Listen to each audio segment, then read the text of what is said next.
Everyone, times career में आप सबों का स्वागत है। आज का जो हमारा टॉपिक है वो है मोशन अंडर ग्रेविटी, गुरुत्व के अधीन गति। क्या होता है मोशन अंडर ग्रेविटी? सबसे पहले हम लोग समझेंगे कि ये टॉपिक क्या कहना चाहता है। टॉपिक ये कहना चाहता है, तीन वर्ड है इस टॉपिक में। मोशन का मतलब होता है गति, गति मतलब होता है कि एक के रिस्पेक्ट में दूसरे का पोजीशन में परिवर्तन, ठीक है। अंडर का मतलब होता है के अधीन, और ग्रेविटी का मतलब होता है गुरुत्व। गुरुत्व बोला जाता है पृथ्वी को, ग्रेविटी जो है वो अर्थ का ही दूसरा नाम होता है। यानी पृथ्वी के अधीन किसी ऑब्जेक्ट का या किसी वस्तु का गति। मान लीजिए कि इस मार्कर को अगर हम स्वतंत्रता पूर्वक छोड़ेंगे तो ये कहां जाएगा? नीचे की ओर जाएगा, धरती की ओर जाएगा, ठीक है। या नीचे से अगर हम ऊपर की ओर फेंकेंगे तो ये कुछ डिस्टेंस ऊपर जाने के बाद फिर क्या होगा? नीचे आएगा, ठीक है।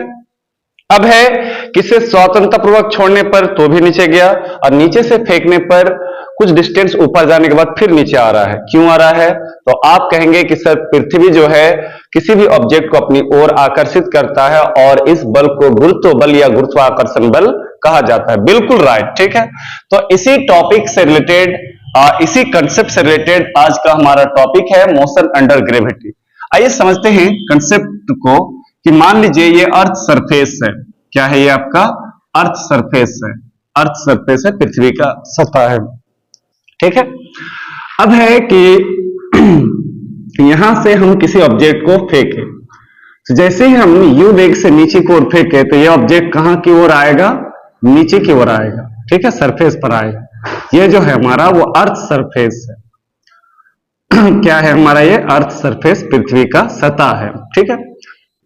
अब है कि यहां से यहां तक आने में जो समय लगता है उसे टी मान लिए, और यहां का जो टकराएगा जिस वेग से उसे हम लोग भी मान लिए। इसकी जो ऊंचाई है वो डिस्टेंस का काम करेगा, एच काम करेगा, और इसका जो एक्सीलरेशन है वो जी में बदल जाएगा। तो इसमें सबसे बड़ा जो कंसेप्ट है वो यही जी का है। देखो, ए को हम लोग एक्सीलरेशन त्वरण कहा जाता है, और जी का भी नाम एक्सीलरेशन है, लेकिन इस एक्सीलरेशन को गुरुत्वीय त्वरण कहा जाता है। यानी पृथ्वी किसी ऑब्जेक्ट को जिस एक्सीलरेशन से अपनी ओर खींचता है उस एक्सीलरेशन को गुरुत्वीय त्वरण, और इंग्लिश में कहा जाता है एक्सीलरेशन ड्यू टू ग्रेविटी कहा जाता है, ठीक है। तो यहां पर u की जगह u ही रहेगा। जो आप अभी इक्वेशन ऑफ मोशन, हम लोग 4 इक्वेशन ऑफ मोशन देखे थे, काइनेमेटिक इक्वेशन देखे थे, उससे रिलेटेड जब सवाल किए थे तो हम लोग देखे थे। और v की जगह v ही रहेगा, टाइम की जगह टाइम ही रहेगा, लेकिन डिस्टेंस की जगह यहां पर हाइट का यूज होगा और a की जगह g का प्रयोग करेंगे। इन सभी चीजों को हम लोग बारीकी से फॉर्मूला में देखेंगे, कंसेप्ट और न्यूमेरिकल सहित देखेंगे, इसलिए कोई दिक्कत नहीं है, ठीक है। अब है कि सबसे पहले हम लोग ये जानेंगे कि मोशन अंडर ग्रेविटी किसे कहा जाता है। तो मोशन अंडर ग्रेविटी उसको कहा जाता है कि जब कोई ऑब्जेक्ट वर्टिकली, पृथ्वी के अधीन वर्टिकली डायरेक्शन में, वर्टिकली का मतलब क्या होता है? ऊर्ध्वाधर दिशा में गति करता है, या तो ऊपर की ओर या तो नीचे की ओर गति करता है पृथ्वी के अधीन, तो उस प्रकार के मोशन को क्या कहा जाता है? मोशन अंडर ग्रेविटी कहा जाता है। तो इसका हम लोग डेफिनेशन दे सकते हैं मोशन अंडर ग्रेविटी का, कि जब कोई ऑब्जेक्ट वर्टिकली डायरेक्शन में पृथ्वी के अधीन गति करता है, वर्टिकली, हॉरिजॉन्टली नहीं। देखो, हॉरिजॉन्टली ये हो गया और वर्टिकली क्या हो गया? ये हो गया। तो जब कोई ऑब्जेक्ट वर्टिकली डायरेक्शन में पृथ्वी के अधीन गति करता है तो इस प्रकार की गति को मोशन अंडर ग्रेविटी, गुरुत्व के अधीन गति कहा जाता है, ठीक है। अब है कि गुरुत्व के अधीन जब कोई ऑब्जेक्ट गति करता है तो पृथ्वी जो है उस पर एक त्वरण लगाता है, और इस त्वरण को गुरुत्वीय त्वरण कहा जाता है। यानी इसे जी द्वारा सूचित किया जाता है, गुरुत्वीय त्वरण को जी द्वारा सूचित किया जाता है, और इसे हिंदी में कहा जाता है गुरुत्वीय त्वरण कहा जाता है। क्या कहा जाता है? गुरुत्वीय त्वरण। इसे इंग्लिश में कहा जाता है एक्सीलरेशन। क्या कहा जाता है? एक्सीलरेशन ड्यू टू ग्रेविटी कहा जाता है। एक्सीलरेशन ड्यू टू ग्रेविटी कहा जाता है।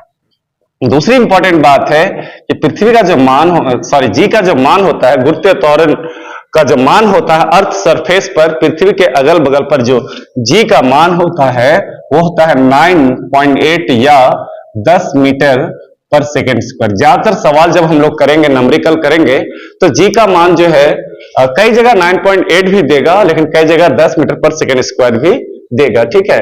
ये होता है near earth surface, near earth surface यानी पृथ्वी के आसपास में होता है, ठीक है। अब है कि जी का जो वैल्यू है, जी का जो मान है, पृथ्वी सरफेस से ऊपर या नीचे जाने पर घटता या बढ़ता है।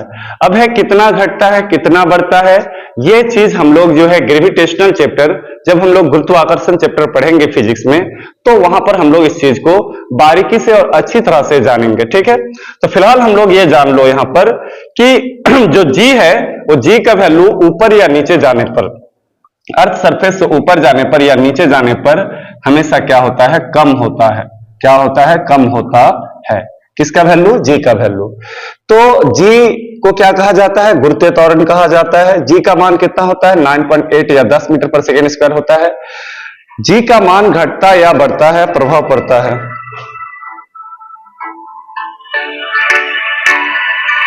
हेलो, वालेकुम सलाम जी। हाँ यहीं पर हैं, बात कर रहे थे, बैठे हुए थे। ठीक है, ठीक ठीक। हाँ है मेरे पास अभी। ठीक ठीक।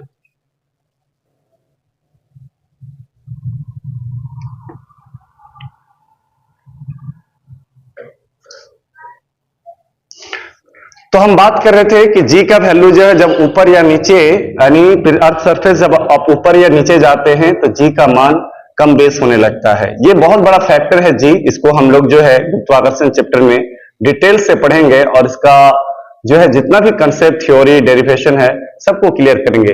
जी का मान जब जीरो हो जाता है ना, तो वहीं से अंतरिक्ष स्टार्ट हो जाता है। ठीक है, यानी पृथ्वी आपको तब आकर्षित करना छोड़ देता है, और पृथ्वी जहां तक किसी ऑब्जेक्ट को आकर्षित करता है उस क्षेत्र को गुरुत्वाकर्षण क्षेत्र कहा जाता है, ग्रेविटेशनल फील्ड कहा जाता है। ये सारी चीज हम लोग गुरुत्वाकर्षण चैप्टर में पढ़ेंगे, और जरूर पढ़ेंगे, और बहुत बारीकी से और अच्छी तरह से पढ़ेंगे।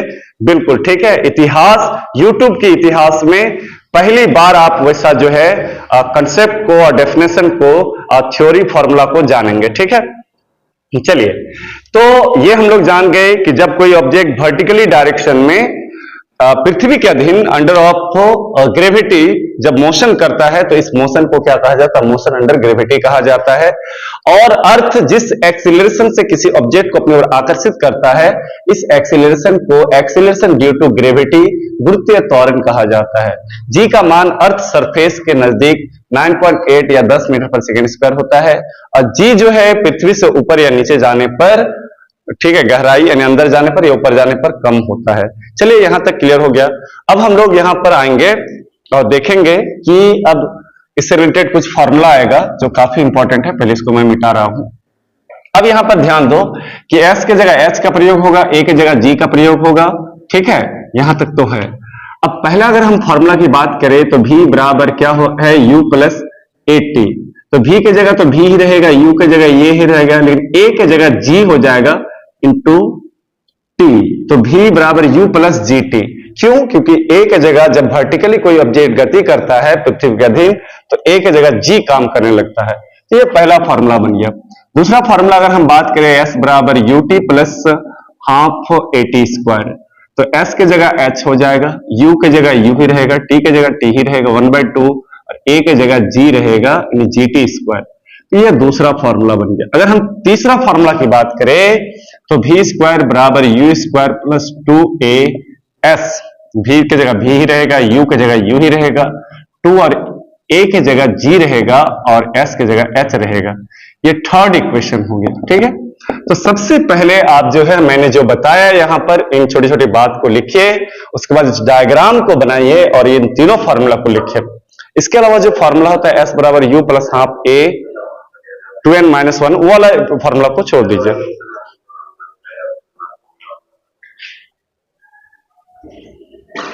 चलिए, तो सबसे पहले आप लोग इन तीनों फॉर्मूला को लिखिए। ये फर्स्ट फॉर्मूला है, सेकंड फॉर्मूला, ये थर्ड फॉर्मूला है, और बिल्कुल काइनेमेटिक्स का ही, काइनेमेटिक इक्वेशन, गति समीकरण का ही जो है वो रूप है, सेम है, बस खाली s की जगह h का प्रयोग हुआ और a की जगह g का प्रयोग हुआ।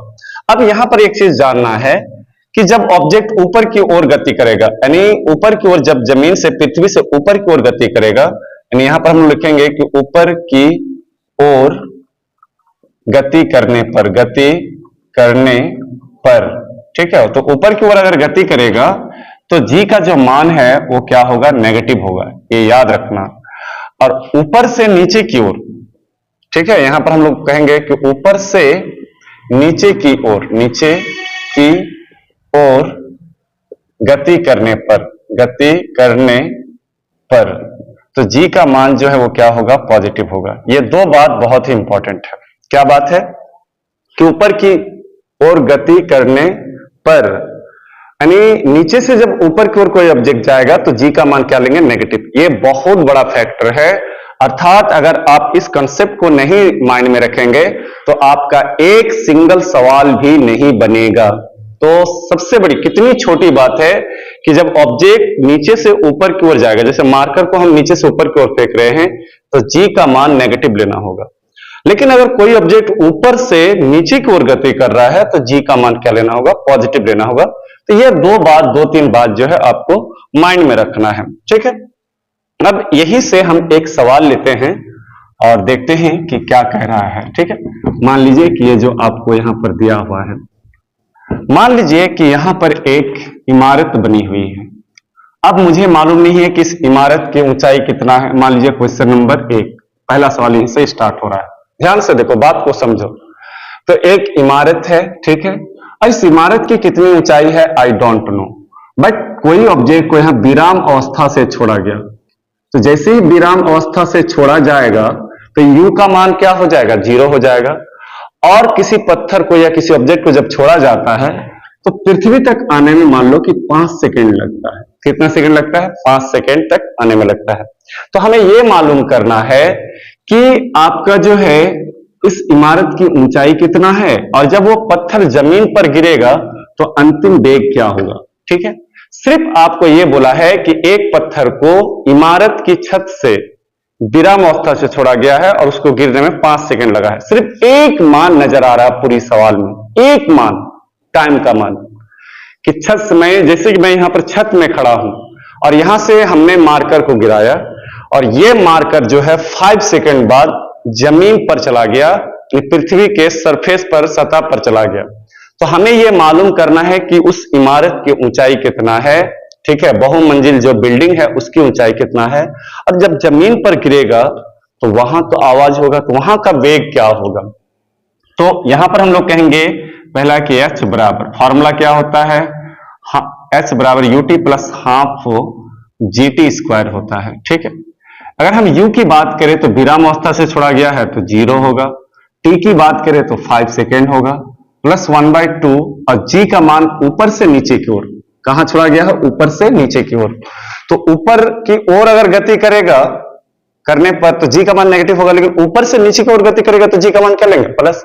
और g का मान लगभग 10 ही होता है, इंटू t का मान 5, तो 5 का स्क्वायर हो जाएगा। 0 तो 0 प्लस 1/2, यहां 10 गुना 5 का स्क्वायर 25, तो 5 गुना 10, तो 5 गुना 25 कितना हो जाएगा, 125 मीटर होगा। यानी ऊंचाई का मान कितना है, 125 मीटर है। ठीक है, देखो बैठे बैठे निकाल लिए, कितना बड़ा कंसेप्ट है। यही तो है फिजिक्स, बस फिजिक्स को समझना है। फिजिक्स को आप जितना समझिएगा फिजिक्स उतना ही आसान हो जाएगा। लोग कहते हैं फिजिक्स हार्ड है, फॉर्मूला हार्ड है, नंबरिकल हार्ड है, बात फालतू बात है ये सब चीज। ठीक है, कितना आसान है आपके सामने देखो। अब है किसका अंतिम वेग, तो v बराबर u प्लस क्या होता है, gt।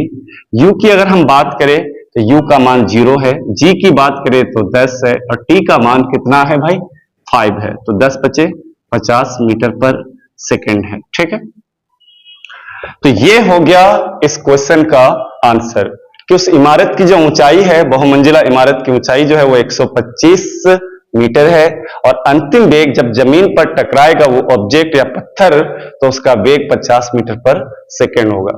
क्या आपको समझ में आ रहा है? अगर समझ में आ रहा है तो कम से कम लाइक कर दो यार, लाइक तो बनता है। ठीक है, ये तो मेरा अधिकार है। ठीक है, शेयर कर दो अपने दोस्त फ्रेंड को। अगर आप चैनल में नए हैं तो सब्सक्राइब कर दीजिए। चलिए अब हम लोग नेक्स्ट सवाल की ओर चलते हैं, और नेक्स्ट सवाल क्या कह रहा है आइए देखते हैं। इसको मैं मिटा रहा हूं फिलहाल।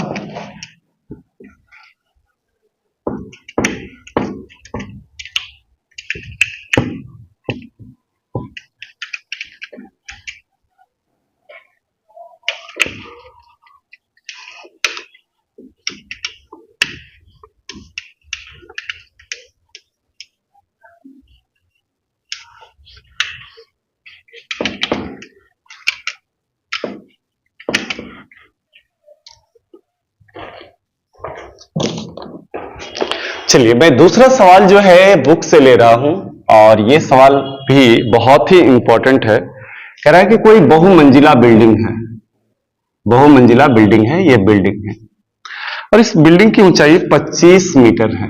कितना मीटर है? 25 मीटर है। ठीक है। अब क्या किया गया कि एक गेंद को छत से जो है ऊपर की ओर फेंका जा रहा है। किस वेग से? 20 मीटर पर सेकेंड के वेग से ऊपर की ओर फेंका जा रहा है। क्वेश्चन को समझो। एक कह रहा है कि बहुमंजिले इमारत की ऊंचाई 25 मीटर है और छत से एक गेंद को 20 मीटर पर सेकेंड के वेग से ऊपर की ओर फेंका जाता है। यहां जो आप डायरेक्शन देख रहे हैं ना यू का, ये ऊपर की ओर है, तीर का निशान ऊपर की ओर है, छत से फेंका जा रहा है। कितना वेग से? 20 मीटर पर सेकेंड के वेग से फेंका जाता है। ठीक है। अब कह रहा है कि गेंद कितनी ऊपर जाएगी, यानी एक नंबर में बोला है कि गेंद कितनी ऊपर जाएगी। ठीक है। और दूसरा में कह रहा है कि धरती से देखो लिख रहा हूं इसीलिए और धीरे धीरे लिख रहा हूं इसीलिए कि ताकि आप समझे, क्वेश्चन को समझें। धरती से टकराने के पहले कितना समय लेगी। ठीक है। चलो ध्यान दो, बहुत ही बेहतरीन क्वेश्चन है और मुझे लगता है कि इस टाइप का क्वेश्चन हम लोग को करना चाहिए। आपको मालूम है कि इस टाइप का सवाल हर बार एक नीट या आईआईटी में जेईई मेंस में पूछ देता है। अभी आप सीखेंगे तो थोड़ा सा समय लगेगा, 2 4 5 मिनट, लेकिन जब सीख लेंगे तो आपको बहुत ही आसान लगेगा। और मैं आपको इतना चैलेंज के साथ कह सकता हूं कि आप 1-2 बार प्रैक्टिस करेंगे तो बड़ा से बड़ा सवाल, कोई भी किताब आप DC Pandey, SC Verma, NCERT, ठीक है। सबसे पहली बात है कि मैं एनसीईआरटी को ही फॉलो कर रहा हूं लाइन टू लाइन, तो इसलिए क्योंकि एनसीईआरटी जब बन जाएगी तो फिर दुनिया की कोई भी किताब आसानी से बन जाएगी। सबसे पहले ये देखो कि इमारत की जो ऊंचाई है वो कितना है? 25 मीटर है। अब यहां से कोई ऑब्जेक्ट को फेंका गया, तो भाई यहां से फेंका गया तो मान लो कि ऑब्जेक्ट यहां पर आया, ए से फेंका गया, कहां आया? बी, और ये जो नीचे वाला जमीन है उसको सी मान लिए पॉइंट। तो ए से बी की जो ऊंचाई है उसको हम लोग h1 मान लिए। क्या मान लिए? h1। ठीक है।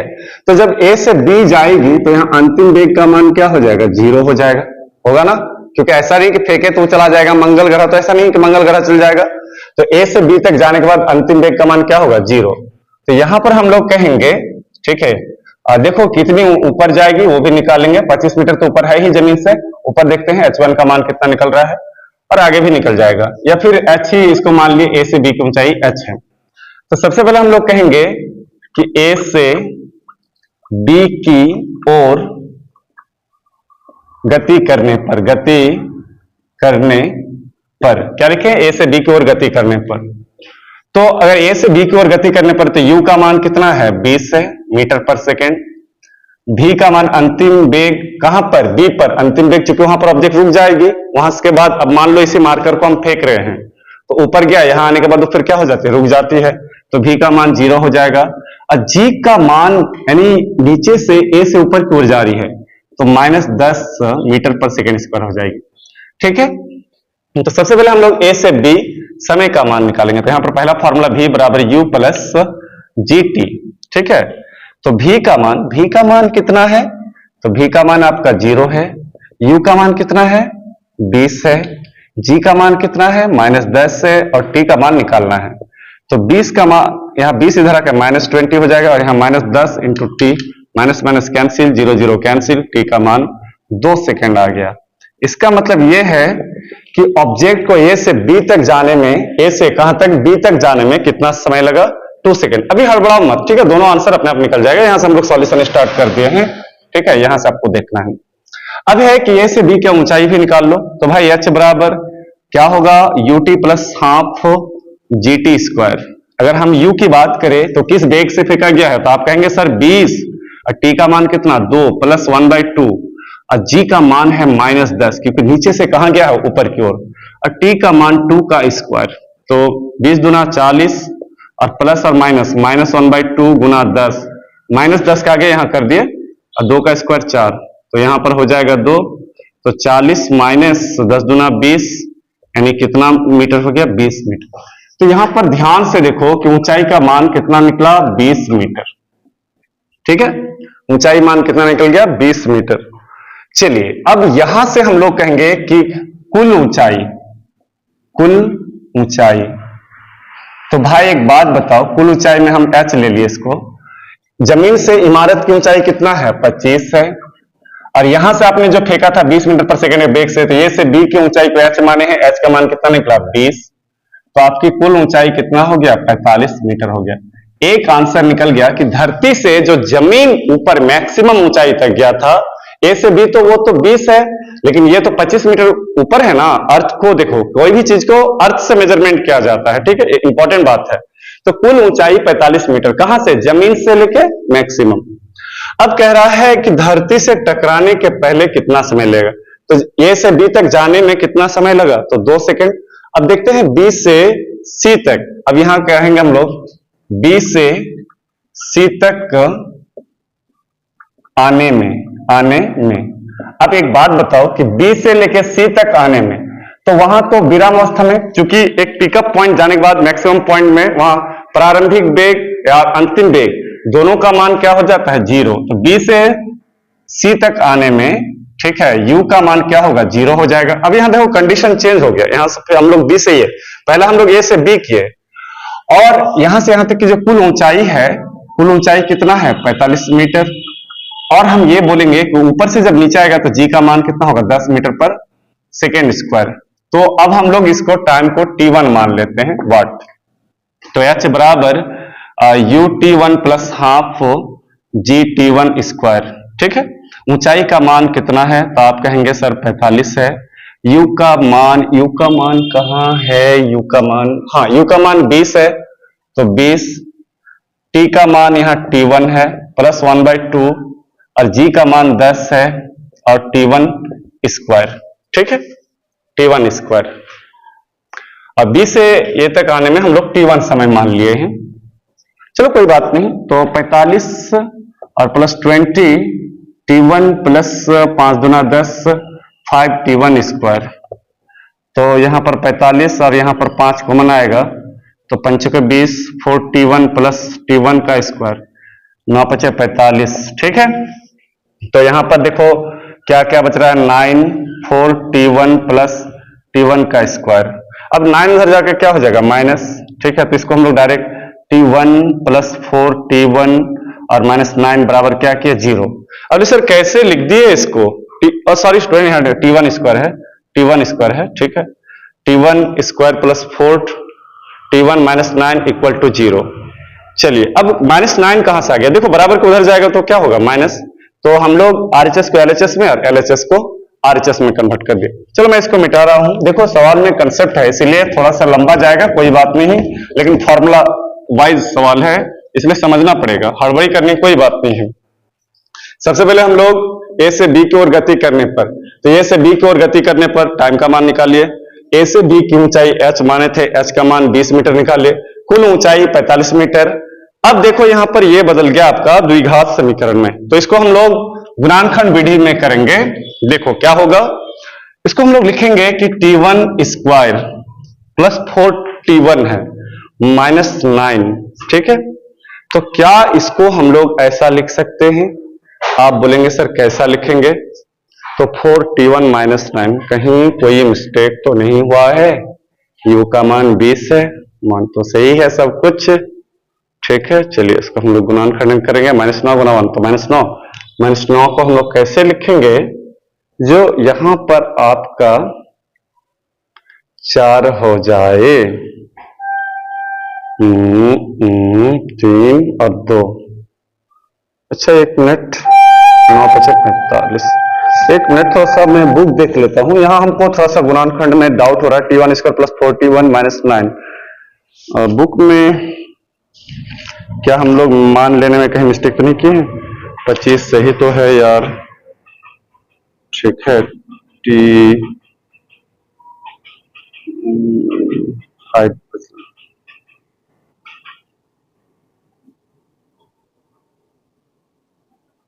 5 दूना 10,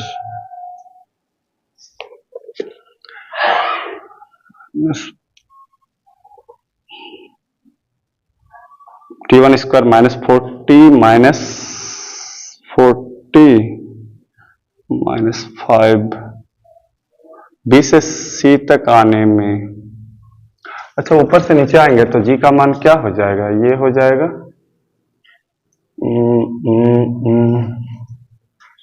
ठीक है, U का मान 0 है, ऊंचाई का मान वहां 20 निकला है तो 45 हो गया, इसका गुणनखंड क्यों नहीं हो रहा है? तो H बराबर UT1 plus half GT1 square, G का मान 10 है, 5, U का मान 20 है, तो 5 कॉमन लिए तो 5 के 20, 5 का 5, 9 25 45, T1 स्क्वायर प्लस 40, इसका खंड कहाँ फंस रहे हैं हम लोग, कहीं तो मिस्टेक कर रहे हैं जो क्लियर नहीं हो पा रहा है, ठीक है, कहीं वैल्यू लेने में तो नहीं किए हैं। T1 स्क्वायर यहां से यहां तक आने में 25 और ऊंचाई टोटल कितना निकला है 20 निकला है ना, सही तो लग रहा है यार, कहाँ आखिर कहाँ हम लोग फंस रहे हैं। ठीक है, -5 गुना 1,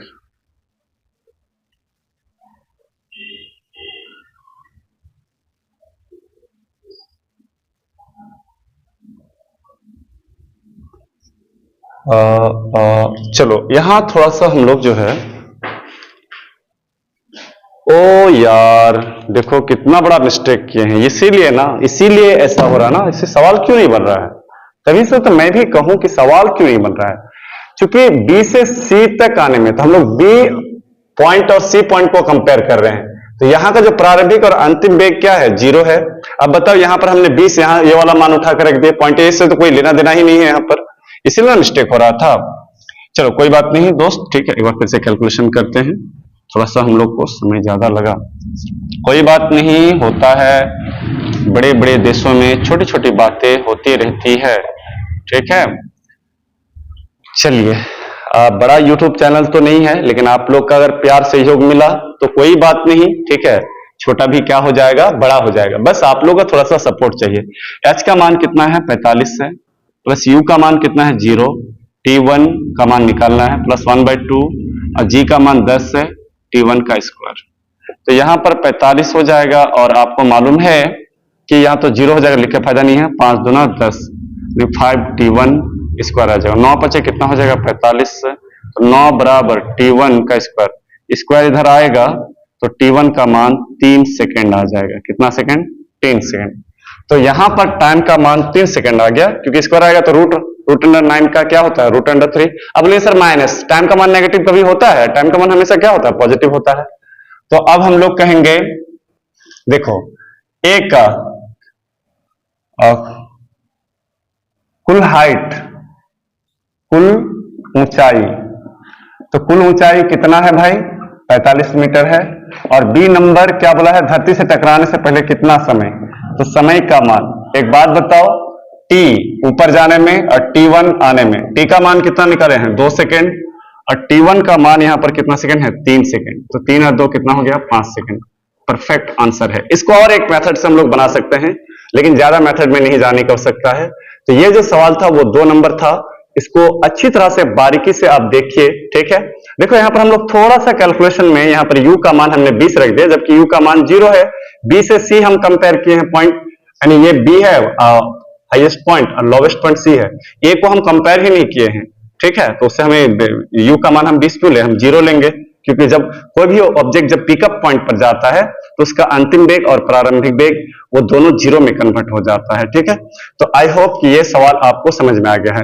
कोई भी बुक बना रहे हैं, कोई भी बुक, आप जरूर कोशिश कीजिए, प्रैक्टिस कीजिए, ठीक है। किसी भी तरह का कोई डाउट होता है तो आप क्वेश्चन जरूर भेजिए, ठीक है, स्क्रीनशॉट मार के जो है आप भेजिए, आप टेलीग्राम टाइम्स कैरियर में भेज सकते हैं, या फिर आप जो है आप मुझे भेज सकते हैं, उसका मैं आंसर दूंगा। चलिए आई होप यहां तक आप लोग को समझ में आया। तो ये था हमारा मोशन अंडर ग्रेविटी। देखो बहुत सवाल करना बड़ी बात नहीं है, सवाल एक ही करें लेकिन उसका कंसेप्ट हमको समझ में आना चाहिए, वही सबसे बड़ी बात है। चलिए मिलते हैं नेक्स्ट वीडियो में, best of luck all of you.